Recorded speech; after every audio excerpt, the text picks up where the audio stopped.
Yo, what's going on, everybody? Week 3 is over. We almost a quarter of a way through the NFL season.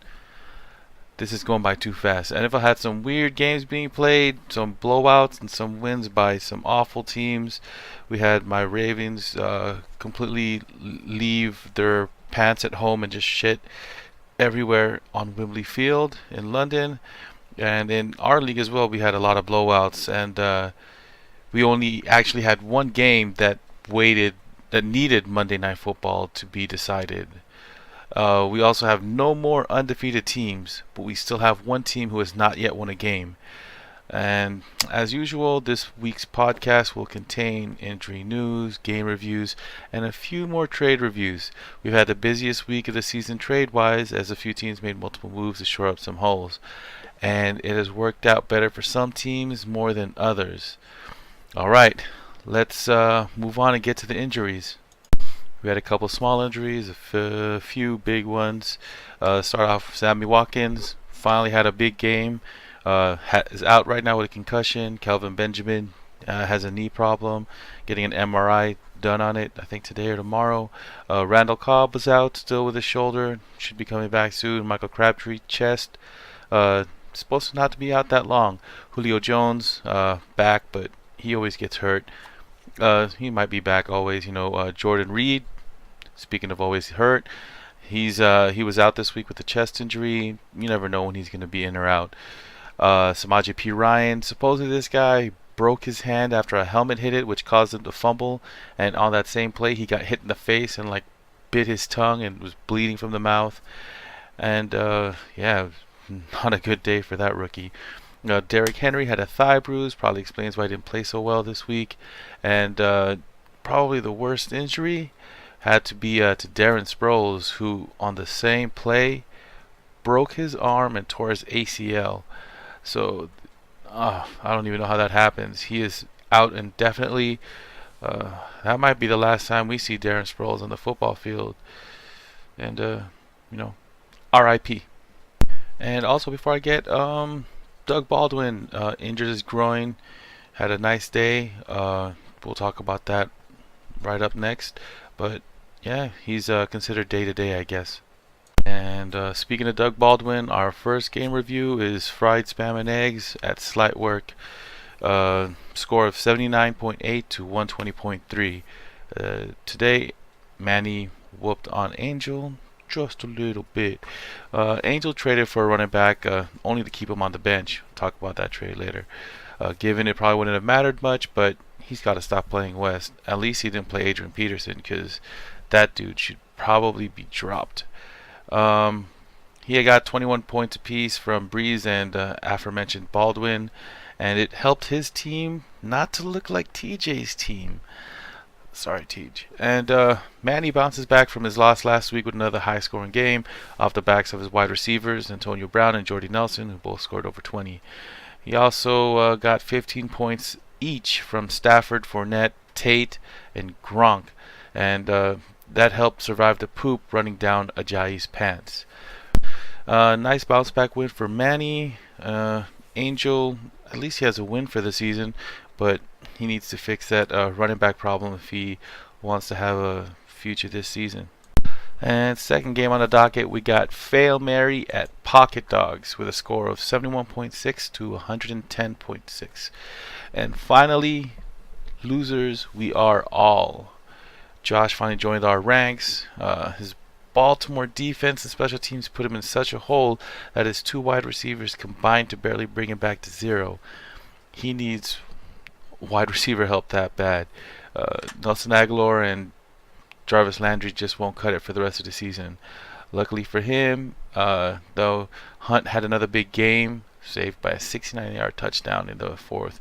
And Le'Veon Bell finally scored something close to what he normally scores, with about 18 points. Jordan had another fine showing. He didn't need much more from his team after Gurley and Hyde combined for 78 points on Thursday night. That was so nice. His team, I believe, has a lot of potential, especially if Luck comes back soon. Has a good set of running backs, good quarterback, and a very nice set of wide receivers that could take him pretty far this season. But we'll see how that goes. He still has to go through a few other talented teams, like Josh, especially if he decides to get a wide receiver. And speaking of someone who got their first loss this year, let's go on to a game with someone who has not gotten his first win yet. Here we have Evil Doc at Say Hello to the Bad Guy with a score of 94.5 to 138.2. And Frank didn't actually really have a bad game this week. 94 points is not that bad. It's just not good enough. And still has 0 wins. Stephon Diggs goes ham. With 8 receptions for 173 yards and 2 scores. Around 36 points. Everybody else on this team was poopy. It almost makes me regret trading Diggs. But yeah, going on to Reg's side, Reg has the highest score of the week this week, with multiple players going off, even some of his bench players. He had 30 points from Captain Kirk and Brandon Cooks. He also had 25 points from Dalvin Cook and OBJ, and he also even got 20 points a pop from Duke Johnson Jr. and DeMarco Murray, both of them on the bench.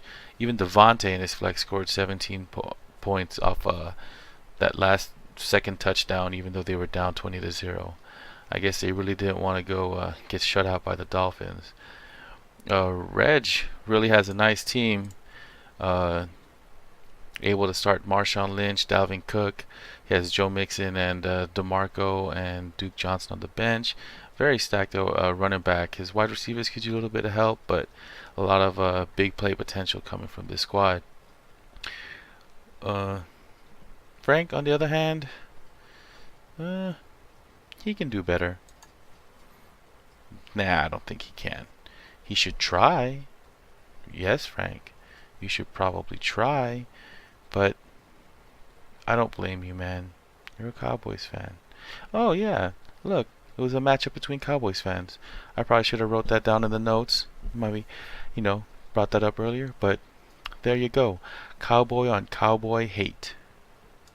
And on to the next game. We have Tasha Rain at Barkin Guns with a score of 67 to 101.1. As you can see so far, we're having a lot of blowouts this week.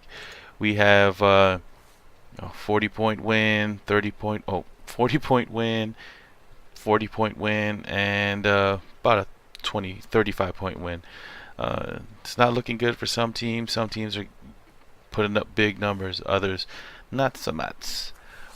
Alright, looking at Corey's team, he had Aaron Rodgers and Devontae Freeman both score over 20, but that was offset by the combined score of 1.6 points by C.J. Anderson, Kelvin Benjamin, Terrell Pryor, Jack Doyle, and his defense. Combined for 1.6. It's not good. He has nice RB depth with CJA and Freeman, but especially with Doug Martin coming back, who's on and off. But his wide receivers have been underperforming all season. And talking about Doug Martin just a little bit, I hate him so much. Every year that I brush him off, he has a good year. Every year that I actually want him, he has a bad year. And this year, I'm brushing him off, and I'm afraid he's going to have a good year. So do I trade for him? And then if I trade for him, he's going to just pull up his Huggies diapers and just poop himself. Hard and good. And fuck that guy. But I digress. Alright, moving on to Trey's side. He actually had a big trade, big trade this week, trading off DeMarco Murray after his couple-week stinker. And despite trading him off, he was able to get a nice win from his Tyreek Hill and T.Y. Hilton.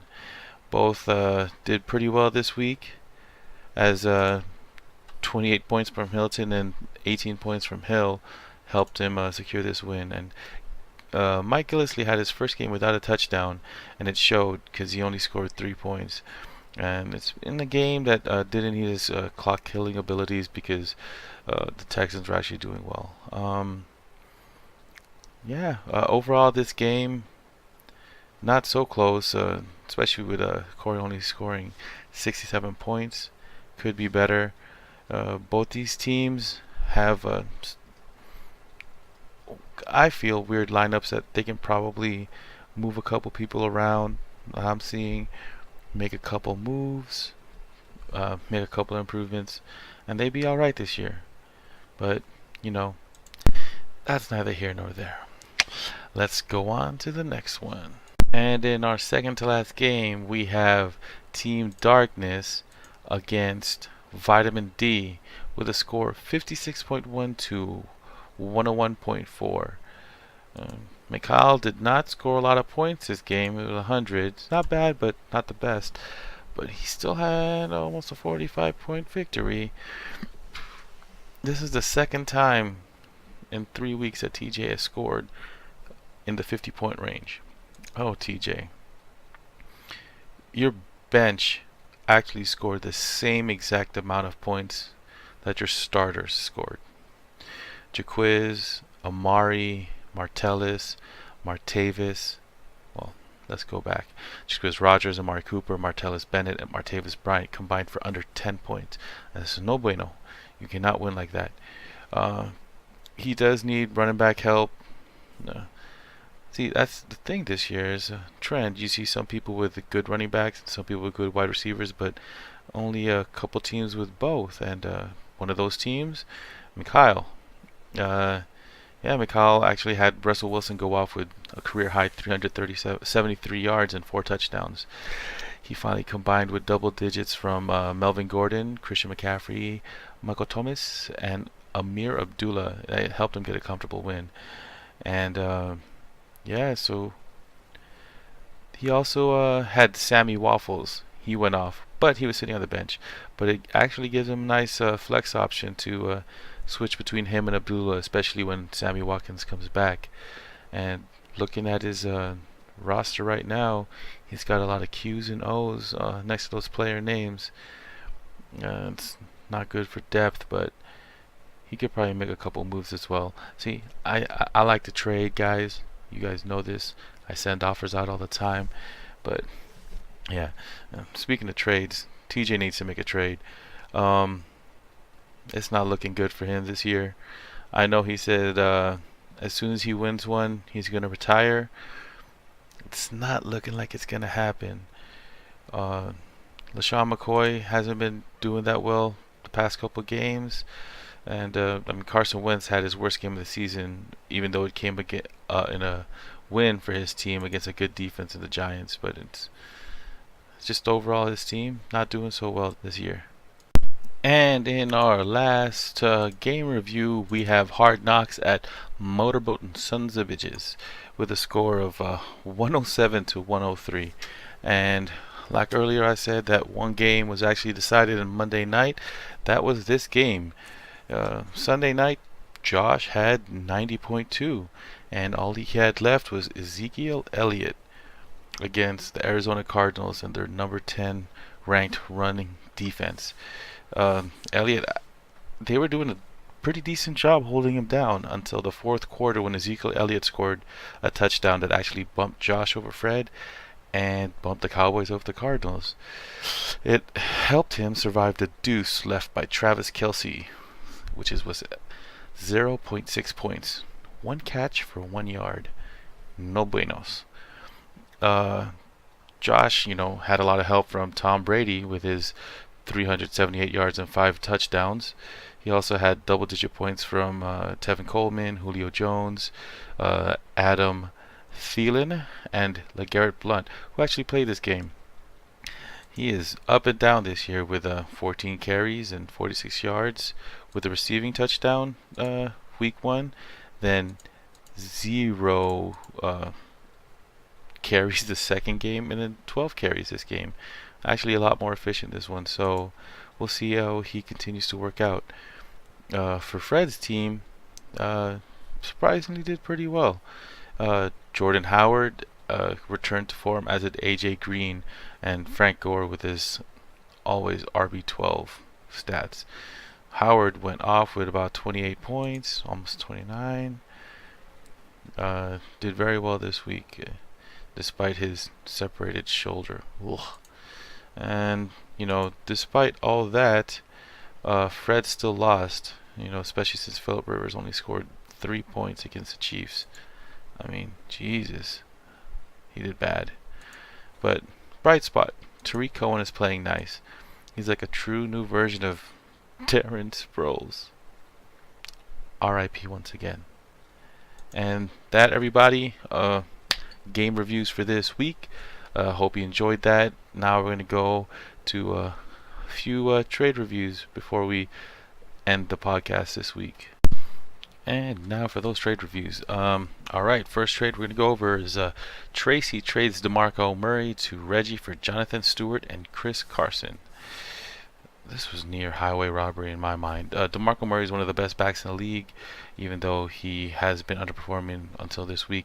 There's a lot of carries on him, but he's in a good offense that wants to run the ball, and when he plays and he's healthy, they give him the ball. Reggie now is, like I said earlier, a great group of running backs, although his wide receiver core could use a little bit of help.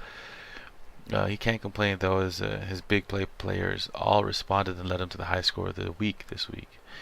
Jonathan Stewart and Chris Carson, they give Trey some RB depth, especially, since he lost DeMarco and he got rid of Powell and before that Crowell. But, he does lose his top dog. You can't really complain when you get the win this week, but it will hurt him further down the road. So, this trade, I think Trey gets 2 starters or semi-starters on 2 bad teams that probably won't run the ball much. But yeah. On to the next trade. Reggie trades Matt Forte to Frank for Brandon Cooks. This trade was a lot closer than the other one, and it's really close because I'm actually not a fan of Cooks. He will have his big weeks, like this past week. Most of his season, he'll be inconsistent because all he can do is run fast. But he does it pretty well. He was a popular draft pick this year and because of his real-life draft stock and the opportunity to play with Tom Brady. But I've said it before and I'll say it again. He left a Hall of Fame quarterback who spreads the ball around to join a Hall of Fame quarterback who likes to spread it around. I don't think he's going to get anything better because he's had big games like this with Drew Brees and Sean Payton. Moving to Tom Brady and Bill Belichick, there are going to be games where he'll probably just get 2 targets. So we'll see. Matt Forte, on the other hand, has been up and down this season. Like most people in the world, nobody knows what the Jets are actually doing, even though they actually won this week. It doesn't look like they're trying to run him the same way they did last season, where he had a couple of big carry games, like 30 carries, 20-something carries the first few weeks. So maybe he'll be able to stay healthier and be more effective as the season rolls on. And I give this trade to Reg, but my dislike of Cooks makes me feel like this trade isn't as bad, especially since I'll always believe that running backs are more valuable than wide receivers, since you can get wide receivers all over the waiver wire. Yep. And for the last trade, Manny trades that green-eyed Randall Cobb, Marvin Jones, and Theo Riddick to Angel for Golden Tate and Corey Davis. And as a participant in this trade, it was an awkward one to negotiate. Numerous offers were made, then ridiculous counter-offers were made. Weird, alluring tactics were used to try and sway one or the other to the other's offer.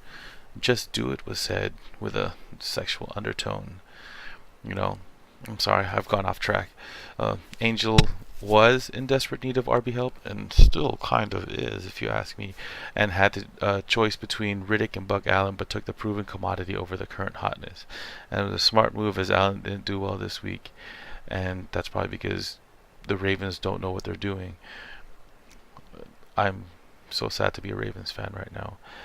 It didn't matter because Angel still didn't play Riddick, which in itself wouldn't have mattered anyways, because Riddick scored only 5 points, which was more than Buck Allen, and which was more than Terrence West, who Angel actually started. I believe Manny gets Stafford's favorite target in Golden Tate, giving him a nice PPR stack. And Manny gets the best player while Angel gets decent replacements and a needed position player. So I still give this trade to Manny just by a little bit because getting the best player. But Angel can probably stack another one of his wide receivers for another running back, help him out a little bit, help him survive the loss of David Johnson. All right, everybody. That is your Week 3 podcast. Around a 20-minute mark right now. So we'll see. I'm trying to keep 20 minutes to max. I've been writing some notes. Help me keep things a little tight. But sometimes I ramble and go off on little tangents with my football knowledge. Or whatever I think is football knowledge. But yeah, as usual, any complaints, questions, or concerns, hit me up. You know where, you know how. And good luck for the rest of the week in all of your football endeavors. Commish out.